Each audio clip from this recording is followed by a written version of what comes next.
Hi friends, welcome to the my YouTube channel learning student. आज हम फिर से आप लोगों के लिए लेकर आए हैं एक नई वीडियो जो कि क्लास 12th बायो में हर बार पूछा जाने वाला ये क्वेश्चन है। तो ये क्वेश्चन बहुत ही ज़्यादा मोस्ट इम्पॉर्टेंट क्वेश्चन है और ये 2 और 3 मार्क्स वाले क्वेश्चन आज हम आप लोगों के लिए लेकर आए हैं। तो आप लोग बिल्कुल ध्यान से सुनिएगा और समझिएगा। अच्छा लगे तो अपने दोस्तों को भी शेयर कीजिएगा। तो आइए देखते हैं पहला क्वेश्चन क्या है। देखिए, पहला क्वेश्चन है पुनर्योगज प्रोटीन पर टिप्पणी लिखिए। देखिए, इस प्रकार भी क्वेश्चन आ सकता है और टिप्पणी न दे करके लिख देगा कि पुनर्योगज प्रोटीन क्या है, उसके बारे में लिखिए। तो आइए देखते हैं। पुनर्योगज प्रोटीन डीएनए तकनीकी द्वारा निर्मित परजीवी जीव से वांछित प्रोटीन उत्पादन पुनर्योगज प्रोटीन कहलाता है। देखिए क्या कह रहा है, ये जो डीएनए तकनीकी के द्वारा, ये जो पुनर्योगज प्रोटीन डीएनए तकनीकी के द्वारा निर्मित परजीवी जीव है जो प्रोटीन उत्पादन पुनर्योगज प्रोटीन कहलाता है। और देखिए इसमें कौन कौन से हो सकते हैं। बीटी कपास हो सकता है और दूसरा कपास में क्राई प्रोटीन का उत्पादन हो सकता है। देखिए अगला क्वेश्चन, जैव प्रौद्योगिकी का मानव स्वास्थ्य के क्षेत्र में अनुप्रयोग लिखिए। देखिए क्वेश्चन ऐसे भी दे सकता है या फिर इसी क्वेश्चन को ऐसे दे सकता है, स्वास्थ्य की देखभाल में जैव प्रौद्योगिकी की उपयोगिता पर टिप्पणी लिखिए। तो देखिए स्वास्थ्य के क्षेत्र में कैसे लिखेंगे। स्वास्थ्य और जैव प्रौद्योगिकी का मानव रोगों के उपचार में विशेषज्ञ योगदान है जो निम्न है। ये जो स्वास्थ्य और जैव प्रौद्योगिकी, इसके क्षेत्र में जैव प्रौद्योगिकी का बहुत ही बड़ा योगदान है। तो देखिए क्या क्या है। टीका यानी वैक्सीन उत्पादन में, इससे टीका उत्पादन भी किया जाता है जैव प्रौद्योगिकी से। इंसुलिन हार्मोन्स के उत्पादन में भी ये प्रयोग किया जाता है जैव प्रौद्योगिकी का। और गर्भावस्था में रोग की जानकारी के लिए भी इसका प्रयोग किया जाता है। यानी ये जो तीनों आप लोग को बताया है, प्रयोग नहीं, इसका योगदान है पूरी तरह से इन तीनों चीज़ों में। देखिए अगला क्वेश्चन, समष्टि और समुदाय की परिभाषा लिखिए। देखिए एग्जाम में समष्टि और समुदाय न दे करके आप लोग को दे देगा पॉपुलेशन और कम्युनिटी में क्या परिभाषा लिखिए या टिप्पणी दीजिए। तो देखिए इसमें अंतर भी पूछ सकता है दोनों में, तो ध्यान दीजिएगा। समष्टि को पॉपुलेशन कहते हैं और समुदाय को कम्युनिटी कहते हैं। तो देखिए आइए देखते हैं समष्टि किसे कहते हैं। समष्टि या आबादी एक ही जाति के जीवधारियों का वह समूह है। देखिए समष्टि और जो आबादी है, एक ही जाति के जीवधारियों का एक ऐसा समूह है जो किसी विशेष क्षेत्र में रहते हैं। दूसरे शब्दों में देखिए, इसे दूसरे शब्दों में और क्या कह सकते हैं। दूसरे शब्दों में समष्टि या आबादी एक ही प्रकार के जीवों का स्थानीय संघ या समूह होता है। फिर से आइए देखते हैं, समष्टि या आबादी एक ही प्रकार के जीवों का स्थानीय संघ या समूह है। यानी ये क्या है, एक प्रकार का समूह है या संघ है। आइए अगला क्वेश्चन, अगला देखते हैं क्या है। समुदाय यानी कम्युनिटी, इसे क्या कहते हैं, समुदाय को कम्युनिटी कहते हैं। तो देखिए समुदाय किसी विशेष क्षेत्र में विभिन्न प्रकार के पौधे और जंतुओं की समष्टियों के समूह को समुदाय कहते हैं। मान लीजिए कोई विशेष प्रकार का कोई क्षेत्र है और वहाँ पे क्या विभिन्न प्रकार के पेड़ पौधे हैं, जंतु हैं, उन्हीं को क्या कहते हैं, समष्टियों के समूह को समुदाय कहते हैं। देखिए ये जो आप लोग को अभी हम बताए हैं, ये जो समष्टि है, आप देखिए समष्टि या आबादी एक ही प्रकार के जीवों का स्थानीय संघ है, इसका भी समूह है। पौधे और जंतुओं का समूह है जिसे समष्टि कहते हैं। और समुदाय क्या है, इनका जो पौधे और जंतुओं का समष्टि के जो समूह है इसी को क्या कहते हैं, समुदाय कहते हैं। तो आइए अगला क्वेश्चन देखते हैं। देखिए बच्चों ध्यान से सुनते रहिएगा, आप लोग को याद हो जाएगा और ये सब क्वेश्चन कंपलसरी है, एग्ज़ाम में ज़रूर आएंगे। देखिए अगला क्वेश्चन क्या है, बीटी कपास क्या है, टिप्पणी दीजिए। तो देखिए बीटी कपास आनुवांशिक रूप से रूपांतरित कीट प्रतिरोधी फसल है। देखिए बीटी कपास क्या है, ये कीट प्रतिरोधी फसल है। ध्यान दीजिएगा, बीटी कपास एक क्या है, कीट प्रतिरोधी फसल है। इस फसल में कीट नहीं लगते हैं। देखिए इस फसल में कीट नहीं लगते हैं, तो भाई कीट लगेगा कहाँ से, ये तो खुद ही एक कह रहा है कि कीट प्रतिरोधी फसल है, तो इसमें कीट नहीं लगता है। बीटी कपास का यह पादप प्राकृतिक रूप से विषाक्त पदार्थ का उत्पादन करता है जो कपास के पौधे में लगने वाले कीटों को नष्ट कर देता है। देखिए ये एक प्रकार का ऐसा पौधा है, यानी ये खुद एक विषाक्त पदार्थ का क्या करता है, उत्पादन करता है। और इसमें क्या होता है, पौधे में लगने वाले कीटों को नष्ट कर देता है। भाई जाहिर सी बात है, इसमें विषाक्त पदार्थ का जब उत्पादन होगा, यानी विषैले पदार्थ का उत्पादन ये करेगा, तो इस पर कीट जाएंगे, तो उसने कीट जो होगा क्या होगा, इससे मर जाएगा, उस पर बैठेगा। तो वही कह रहा है जो कपास के पौधे में लगने वाले कीटों को नष्ट कर देता है। तो इससे क्या होता है, देखिए कीट उस पर बैठेगा तो नष्ट हो जाएगा। और इसमें क्या होता है, देखिए इस विषाक्त पदार्थ को खाने से कीट मर जाते हैं, खाएंगे तो मर जाएंगे। और इसमें क्या कीटनाशक दवा नहीं डालना पड़ता है। और देखिए बैसिलस थुरिएंजिएसिस के क्राई प्रोटीन युक्त कपास को बीटी फसल कहते हैं। यानी एक शब्द में हम ऐसे भी कह सकते हैं कि बैसिलस थुरिएंजिएसिस के क्राई प्रोटीन युक्त कपास को बीटी फसल कहते हैं। आइए अगला क्वेश्चन देखते हैं। देखिए क्या है, प्लेसेंटा निर्माण पर टिप्पणी लिखिए। देखिए ऐसी संरचना जिसके द्वारा भ्रूण एवं मादा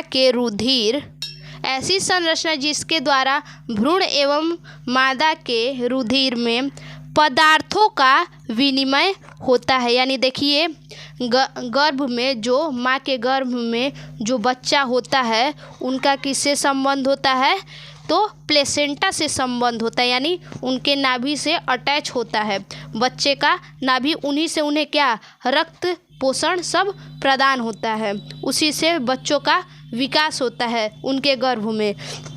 अपरा या प्लेसेंटा कहते हैं। देखिए इसी को क्या कहते हैं, अपरा या प्लेसेंटा कहते हैं। देखिए यहाँ दिया भी है, भ्रूण एवं मादा के रुधिर में पदार्थों का विनिमय होता है। आगे देखिए, ब्लास्टूल अवस्था तक भ्रूण गर्भाशय से नहीं जुड़ा होता है। यानी जो ब्लास्टूल अवस्था है वहाँ तक भ्रूण जो होता है गर्भाशय से नहीं जुड़ा होता है। भ्रूण माँ के शरीर से उत्तकीय संरचना द्वारा जुड़ा होता है। देखिए भ्रूण किससे जुड़ा होता है, माँ के शरीर से क्या, उत्तकीय संरचना के द्वारा जुड़ा होता है, यानी उत्तक के द्वारा। अपरा भ्रूण को पोषक प्रदान करता है। अपरा मतलब अपरा को ही क्या प्लेसेंटा कहते हैं, अपरा प्लेसेंटा दोनों एक ही है, तो यहाँ अपरा दे देगा तो आप लोग क्या कंफ्यूज मत होइएगा। अपरा भ्रूण को पोषण प्रदान करता है।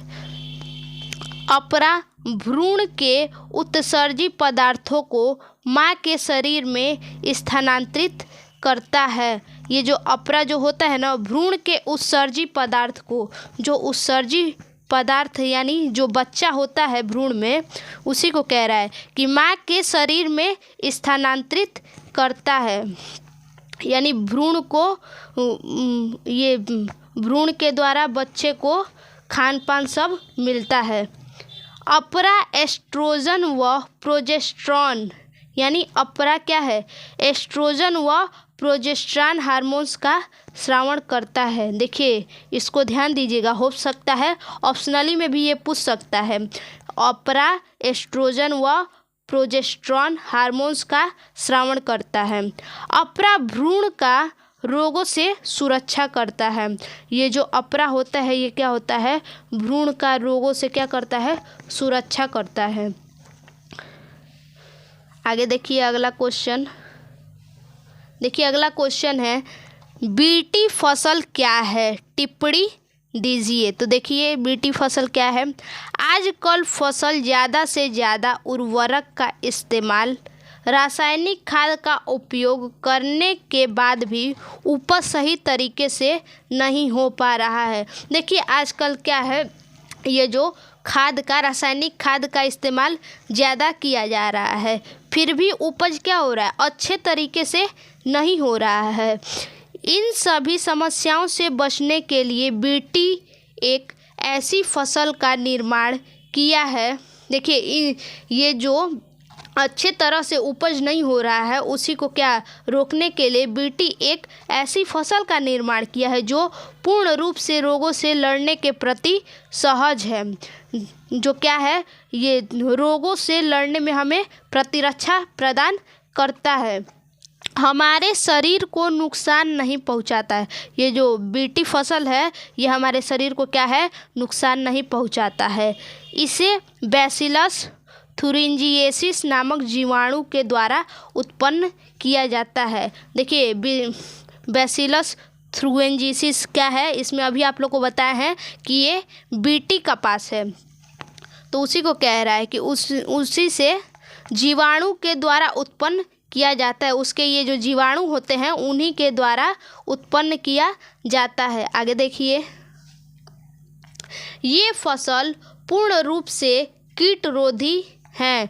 ये जो फसल क्या होते हैं, पूर्ण रूप से कीटरोधी होते हैं, इन पे कीट नहीं होते हैं।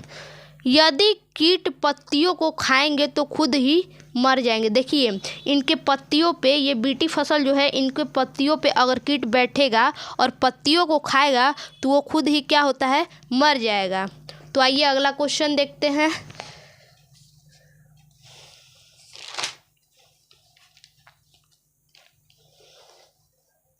देखिए अगला क्वेश्चन क्या है, देखिए अगला क्वेश्चन है बायोपायरेसी पर एक संक्षिप्त टिप्पणी लिखिए। तो देखिए देखते हैं इसको भी।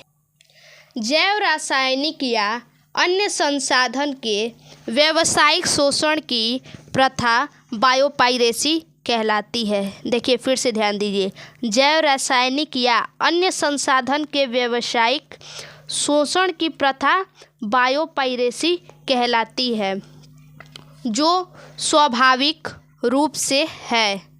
बायोपायरेसी का एक उदाहरण यह है कि भारत में प्रचलित नीम और उससे बनी दवाइयों का पेटेंट यूरोप की एक कंपनी के पास है।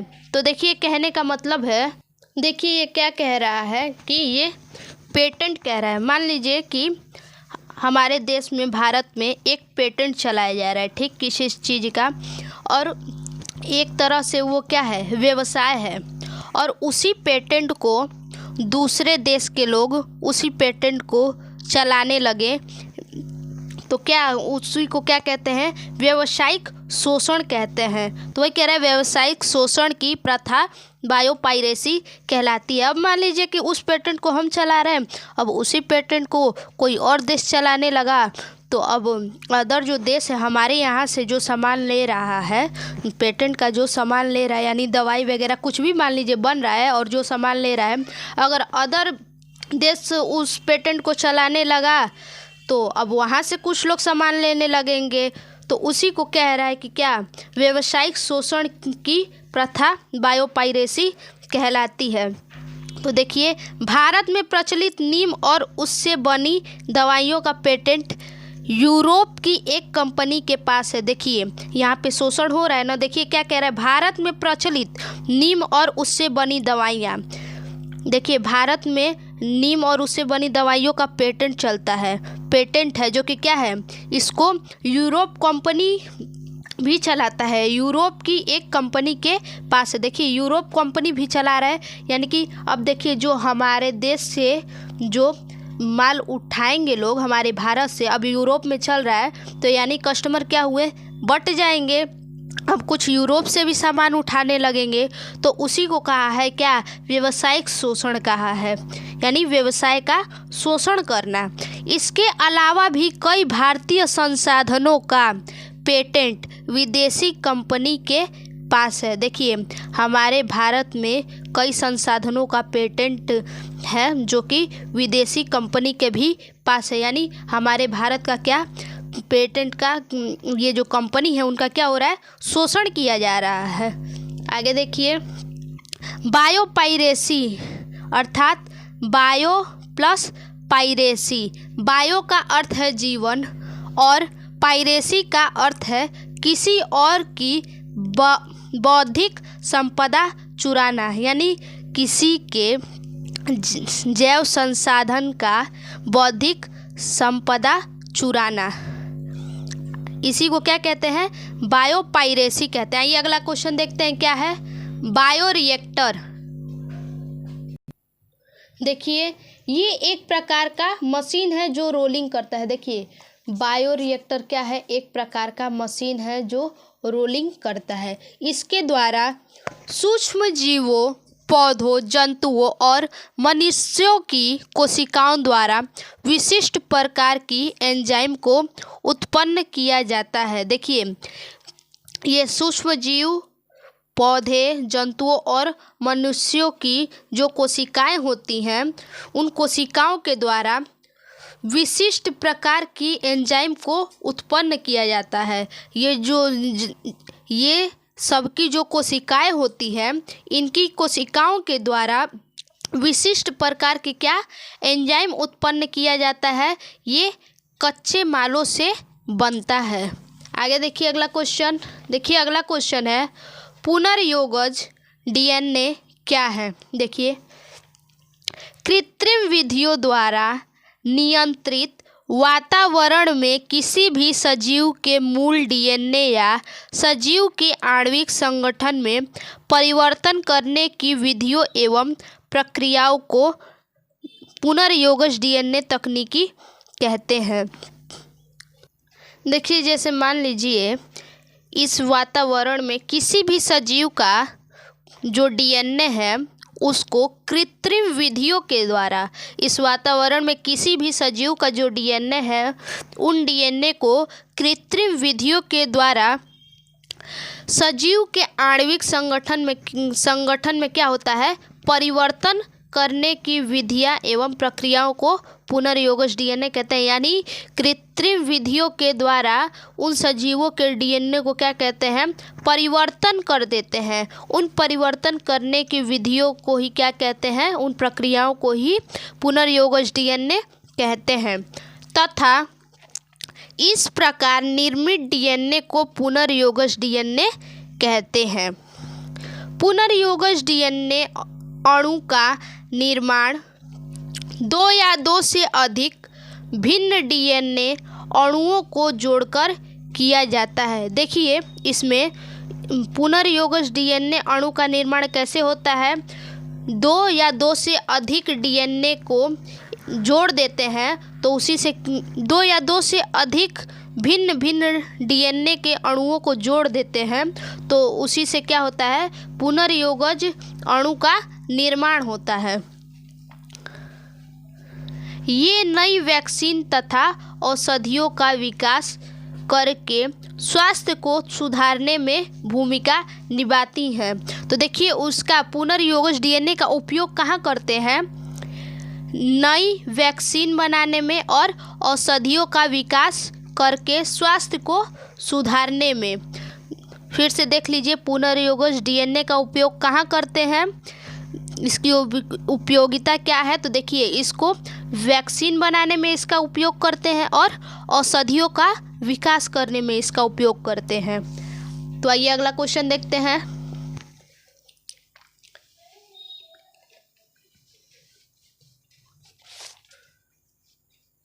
देखिए अगला क्वेश्चन है, डीएनए फिंगरप्रिंटिंग। देखिए हम पूरा क्वेश्चन तो नहीं लिखे किस प्रकार पूछा है, लेकिन देखिए जहाँ डीएनए फिंगरप्रिंटिंग आएगा वहाँ आप ऐसे ही लिख दीजिएगा। तो देखिए डीएनए फिंगरप्रिंटिंग का विकास एलेफ जेफ्रे ने सन 1985 में किया था। ध्यान दीजिएगा, कौन किया था इसका विकास? एलेफ जेफ्रे ने सन 1985 में किया था। यह एक ऐसी तकनीकी है जिसके द्वारा विभिन्न व्यक्तियों एवं जीवधारियों के आनुवंशिकी विभिन्नताओं को रोका जा सकता है। देखिए यानी क्या कह रहा है, विभिन्न व्यक्तियों और विभिन्न जीवधारियाँ जो होती हैं उनकी आनुवंशिकी विभिन्नताओं को रोका जा सकता है। इसके द्वारा बाल, रक्त, लार, वीर्य, योनि, द्रव आदि के पैतृक, बलात्कारी, खूनी संबंधी पहचान किया जा सकता है। यानी देखिए डीएनए फिंगरप्रिंटिंग के द्वारा क्या, मान लीजिए बलात्कार वगैरह, इसको क्या बलात्कार वगैरह अगर हुआ तो इसको भी क्या उसके बाल से, रक्त से, लार से, वीर्य से, योनि से, इससे आदि से क्या चेक किया जा सकता है। इस खूनी संबंधित पहचान किया जा सकता है। व्यक्ति हो या फिर जीवधारी, दोनों के आनुवंशिक, इस प्रकार से दोनों के आनुवंशिक विभिन्नताओं को भी क्या है रोका जा सकता है। तो देखिए अगला क्वेश्चन क्या है, परिवार नियोजन।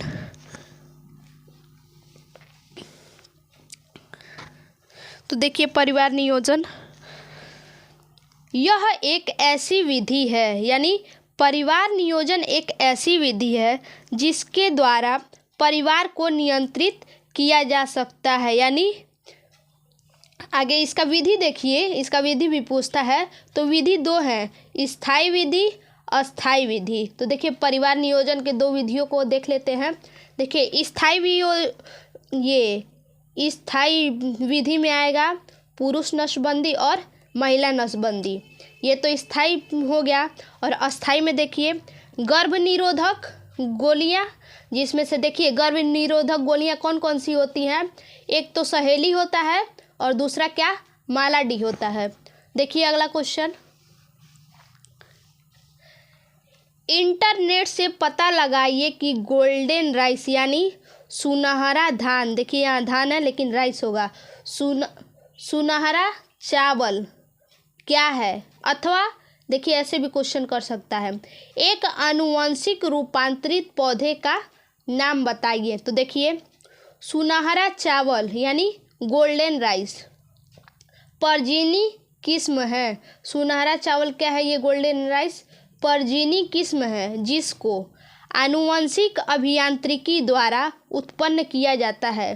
देखिए सुनहरा चावल को कैसे उत्पन्न किया जाता है, आनुवंशिकी अभियांत्रिकी के द्वारा इसे उत्पन्न किया जाता है।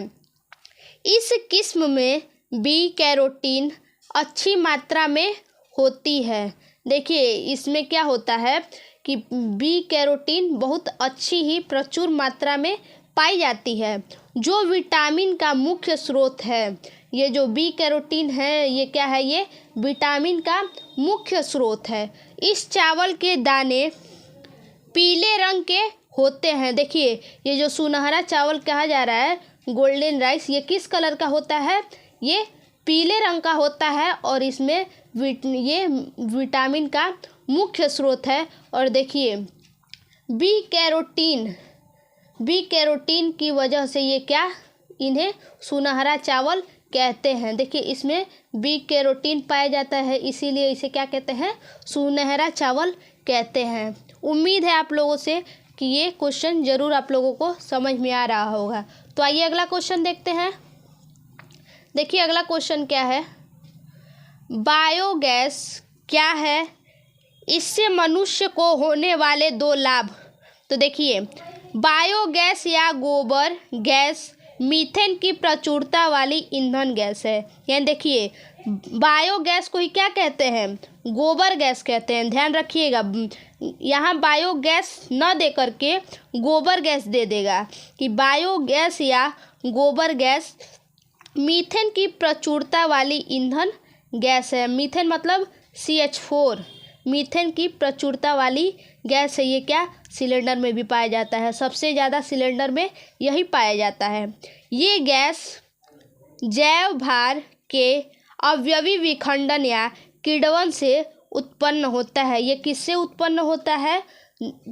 जैव भार के अवयवी विखंडन से या किण्वन से, यानी गोबर को खूब सड़ा करके। बायोगैस में 50 से 70% CH4 यानी मीथेन और 30 से 40% CO2 carbon dioxide, 1% H2S sulphur hydroxide तथा सूक्ष्म मात्रा में हाइड्रोजन, नाइट्रोजन, ऑक्सीजन तथा CO कोबाल्ट होती है। कोबाल्ट नहीं, कार्बन ऑक्साइड होती है। आइए अगला क्वेश्चन देखते हैं। देखिए उसके आगे क्या है, उसके लाभ देखिए। बायोगैस के लाभ देखिए, बायोगैस के निर्माण के बाद बचे अपशिष्ट का उपयोग खाद के रूप में खेतों में किया जाता है। देखिए बायोगैस का निर्माण के बाद, यानी बायोगैस का निर्माण जब हो जाता है तो उसके बाद जो अपशिष्ट पदार्थ जो बचता है उसमें, उसका उपयोग कहाँ किया जाता है? खाद के रूप में खेतों में किया जाता है। देखिए खेतों में तो गोबर वगैरह डालते ही हैं और बायोगैस क्या है? गोबर से ही बना हुआ है। तो वही कह रहा है कि अपशिष्ट पदार्थ बच जाने के बाद इसका उपयोग खाद के रूप में खेतों में किया जाता है। और दूसरा देखिए, इस गैस का उपयोग खाना बनाने में भी किया जाता है। तो देखिए बायोगैस जो है, हमने बताया आप लोगों को कि गोबर से बनता है। तो गोबर गैस प्लांट आप लोग जानते होंगे, तो उसमें मीथेन वगैरह हम आप लोगों को अभी बताए हैं कि ये सब गैस उसमें क्या होता है? पाया जाता है। देखिए ये सब गैस जो होता है उसमें क्या है? पाया जाता है। तो गोबर वगैरह सब डाल कर सब बनता है और ये सब भी उसमें गैस वगैरह डाला जाता है। तो उसी को कह रहा है कि जो इस गैस का उपयोग खाना बनाने में भी किया जाता है, इसी से खाना भी बनता है। लेकिन उसमें क्या होता है? गोबर नहीं होता है। अब सरकार लागू कर दिया है कि पाइप के द्वारा अब घर घर क्या गोबर घर घर पे क्या ये पाइप बिछ रहा है गैस का, जो कि क्या है? वो गोबर गैस प्लांट ही है बना करके, और घर घर पाइप लग रहा है। तब तक के लिए धन्यवाद। समझ में आया होगा तो इस वीडियो को लाइक, कमेंट, शेयर कीजिए। तब तक मिलते हैं फिर से अपने अगले वीडियो में। धन्यवाद।